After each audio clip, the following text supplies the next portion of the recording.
school is honored to host writer and journalist Chris Hedges, who comes to our school at an interesting time, in which both this very academic institution and the liberal intelligentsia, of which it presumably counts itself a part, grapples with its powerless identity that continues to accept and support our growing war economy.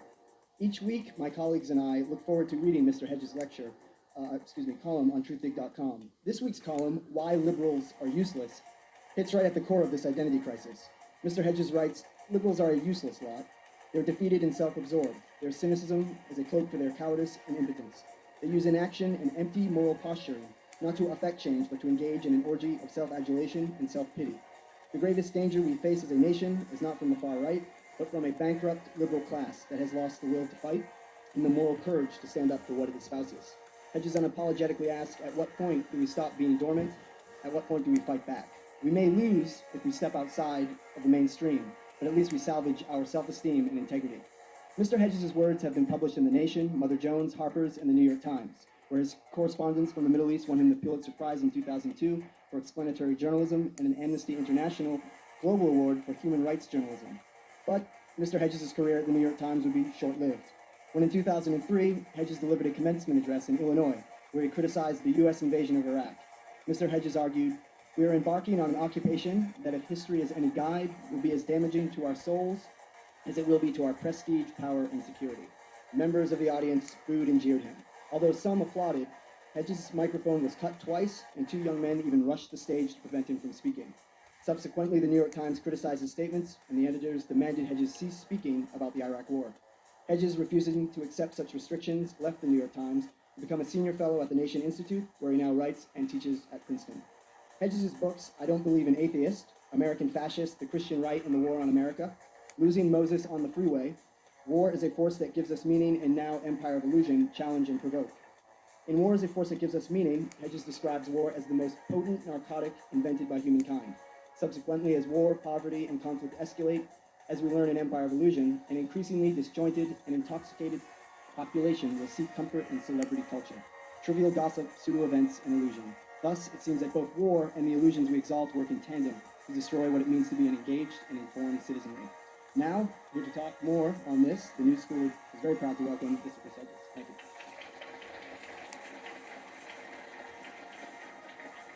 Thank you, Nick.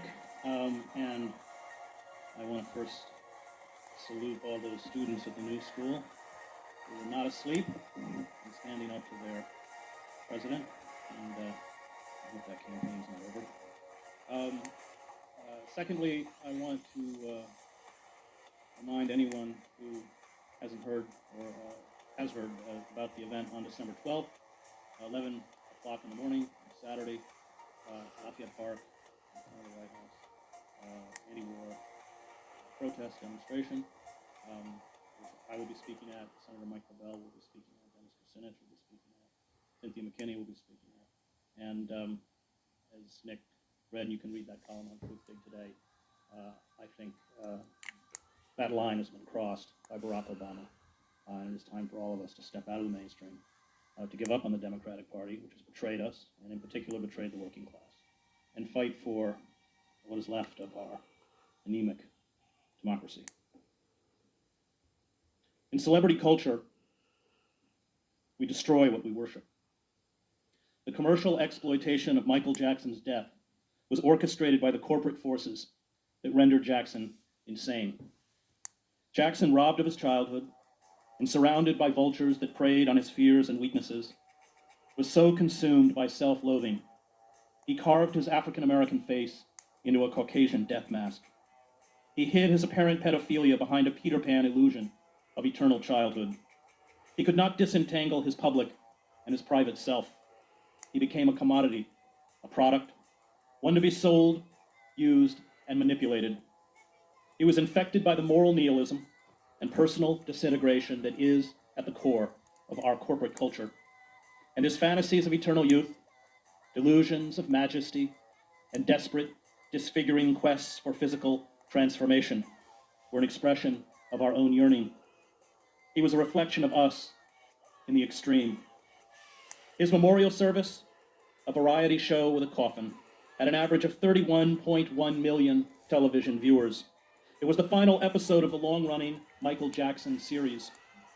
The stories that enthrall us are real-life stories, early fame, wild success, and then a long, bizarre, and macabre emotional train wreck.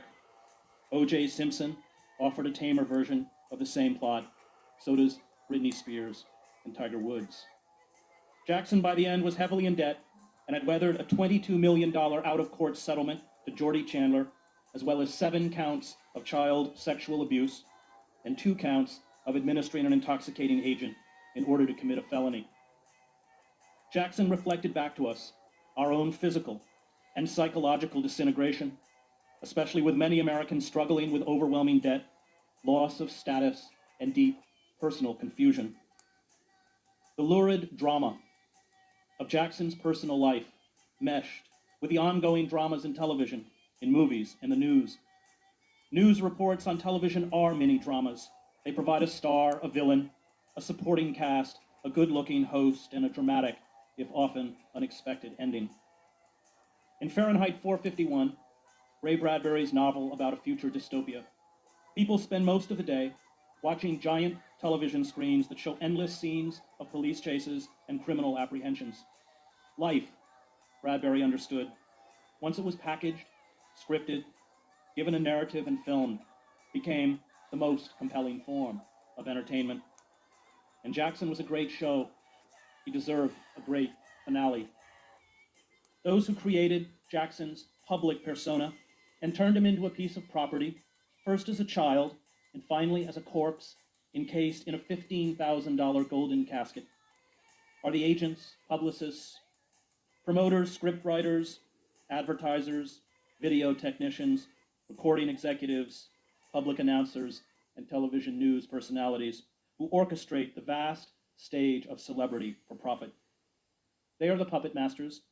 No one achieves celebrity status. No cultural illusion is swallowed as reality without these armies of cultural enablers and intermediaries.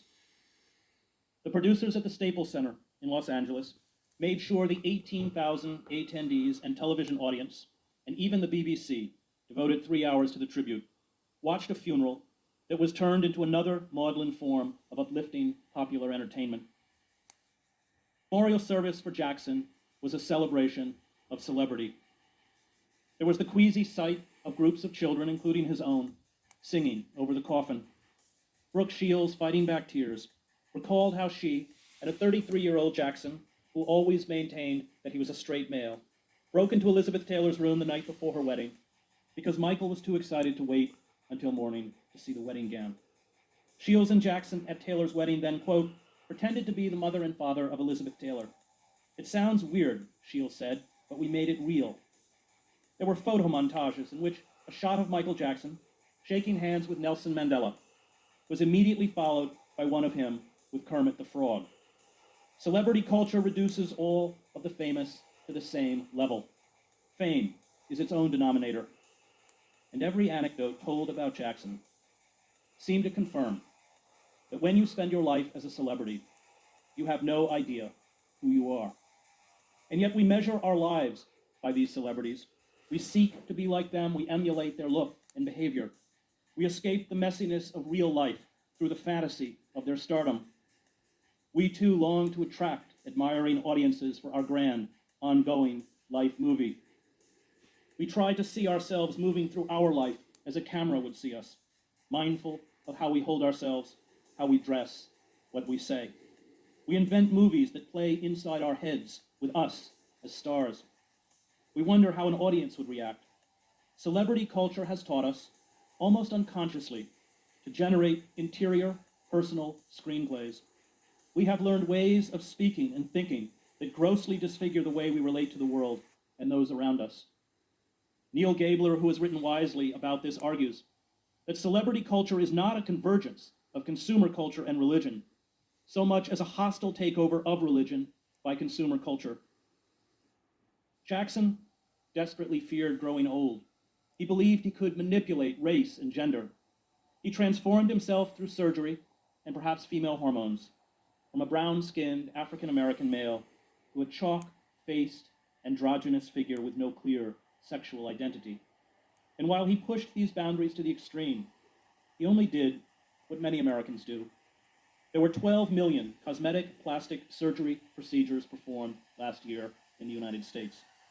They were performed because in America, most human beings, rich and poor, famous and obscure, have been conditioned to view themselves as marketable commodities.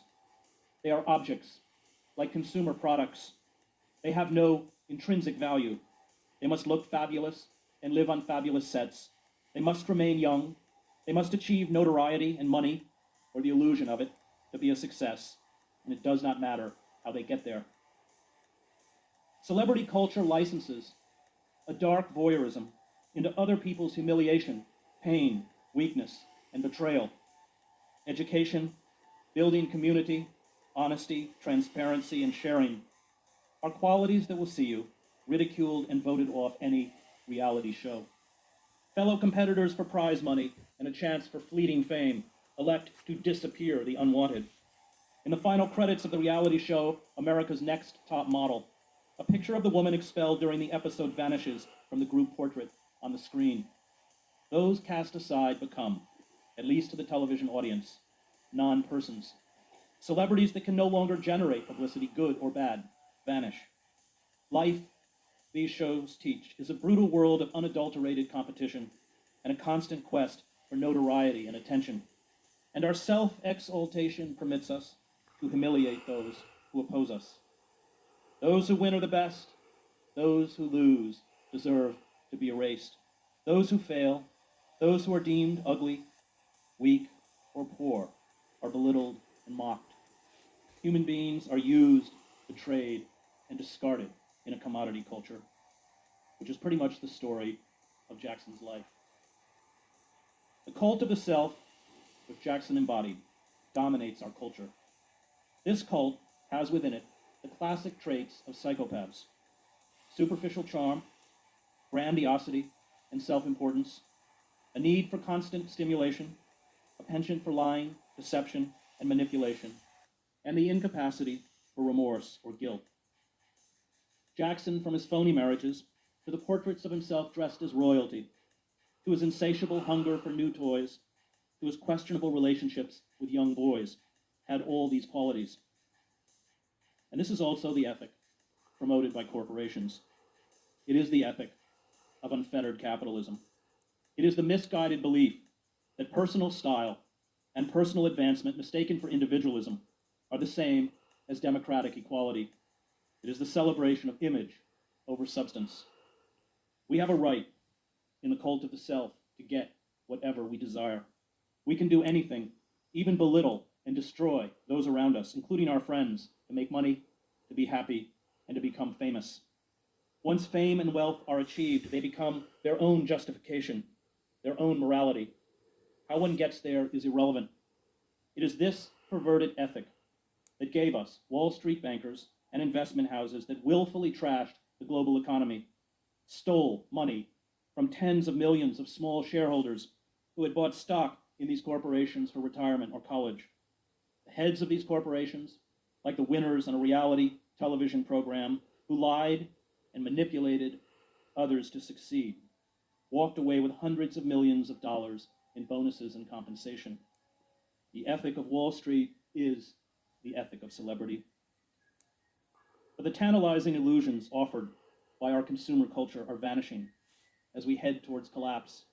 The ability of the corporate state to pacify the country by extending credit and providing cheap manufactured goods to the masses is gone.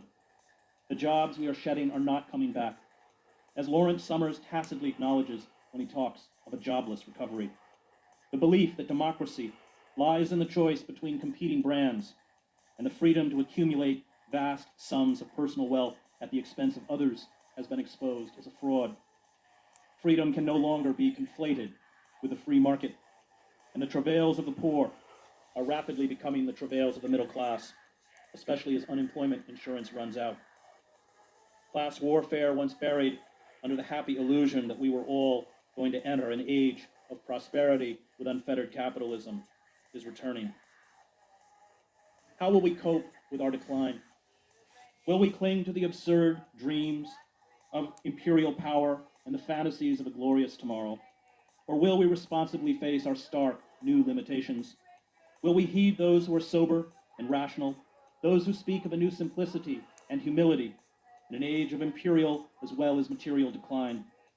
Or will we follow the demagogues and charlatans who rise up in moments of crisis, who offer fantastic visions of new glory? Will we radically transform our system to one that protects the ordinary citizen and fosters the common good, that defies the corporate state, that dismantles empire? Or will we employ the brutality and technology of our internal security and surveillance apparatus to crush dissent and drive us into a new dark age? In his book, Democracy Incorporated, Sheldon Wolin, who taught political philosophy at Berkeley and later at Princeton, uses the phrase inverted totalitarianism to describe our political system. Inverted totalitarianism, unlike classical totalitarianism, does not revolve around a demagogue or charismatic leader. It finds expression in the anonymity of the corporate state.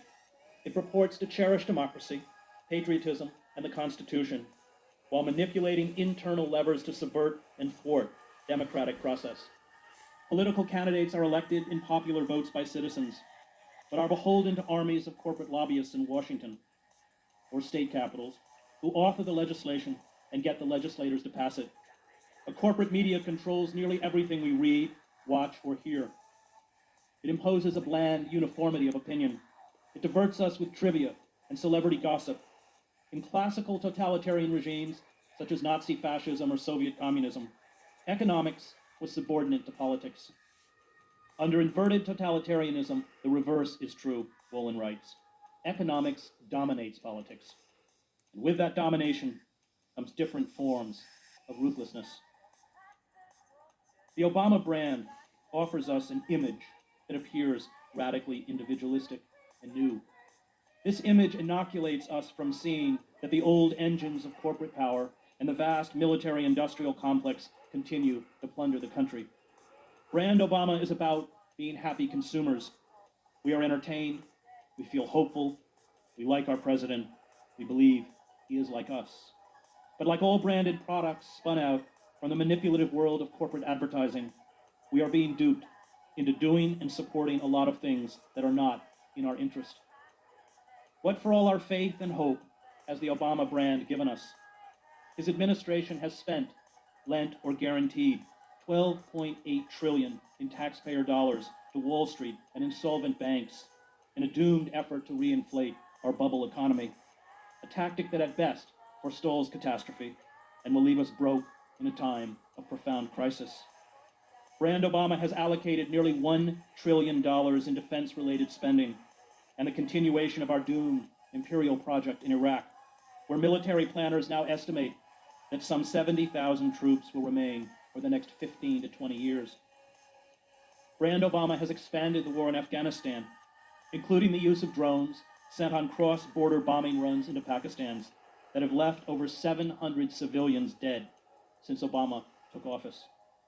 Brand Obama has refused to ease restrictions so workers can organize, and because of pressure from the for-profit healthcare industry, will not consider single-payer, not-for-profit healthcare for all Americans.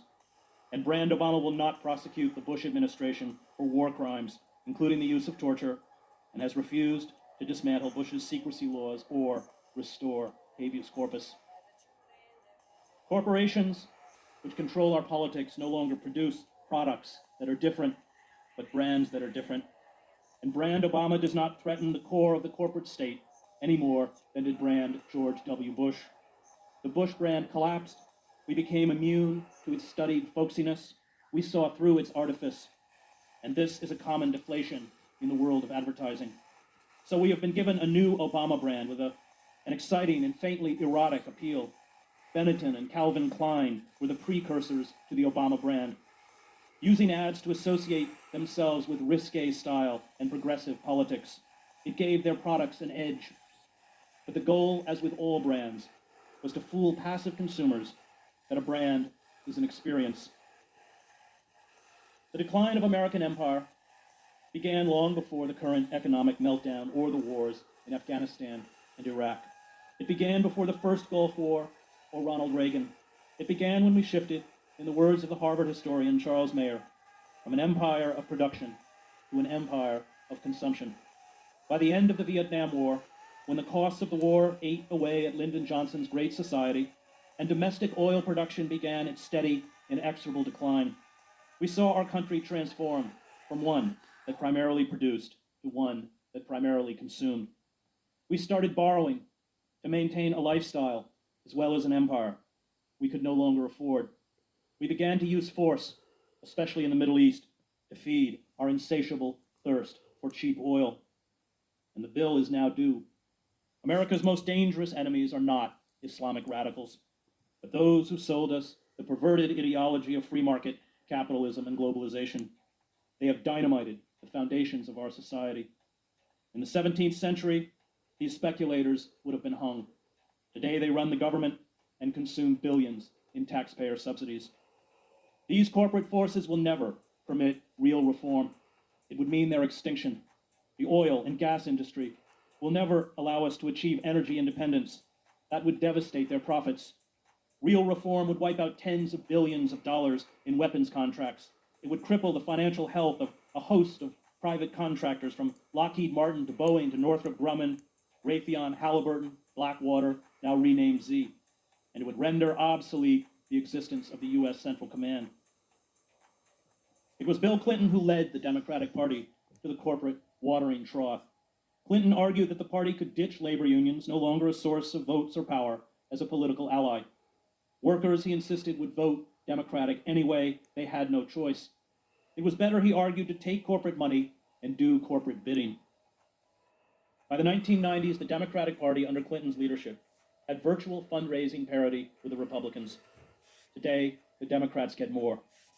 The legislation demanded by corporations, including the North American Free Trade Agreement, thrust a knife into the back of the American working class. NAFTA was peddled by the Clinton White House as an opportunity to raise incomes and prosperity of the citizens of the United States, Canada, and Mexico. NAFTA would also, we were told, staunch Mexican immigration into the United States. But NAFTA, which took effect in 1994, reversed every one of Clinton's rosy predictions. Once the Mexican government lifted price supports on corn and beans grown by Mexican farmers, those farmers had to compete against the huge agribusinesses in the United States. Many Mexican farmers were swiftly bankrupt. At least 2 million Mexican farmers have been driven off their land since 1994. And guess where many of them went? This desperate flight of poor Mexicans into the United States is now being exacerbated by large-scale factory closures along the border, as manufacturers pack up and leave Mexico for China. But we were assured that goods would be cheaper, workers would be wealthier, everyone would be happier. I'm not sure how these contradictory things were supposed to happen, but in a soundbite society, reality no longer matters. NAFTA was great if you were a corporation.